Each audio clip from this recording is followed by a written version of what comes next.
कविवर राधानाथंकर कविता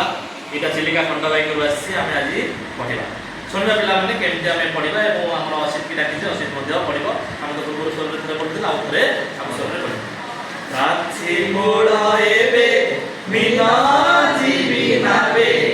छाया कर चित्र दिशे ढाबे ढाबे मत्स्य धारी से समुद्र मुहाणे निज गृह कथा भावी एक ध्यानी कालेरी शिखरे संध्या तारा देखी आसंती पटिका मोहला से टेकी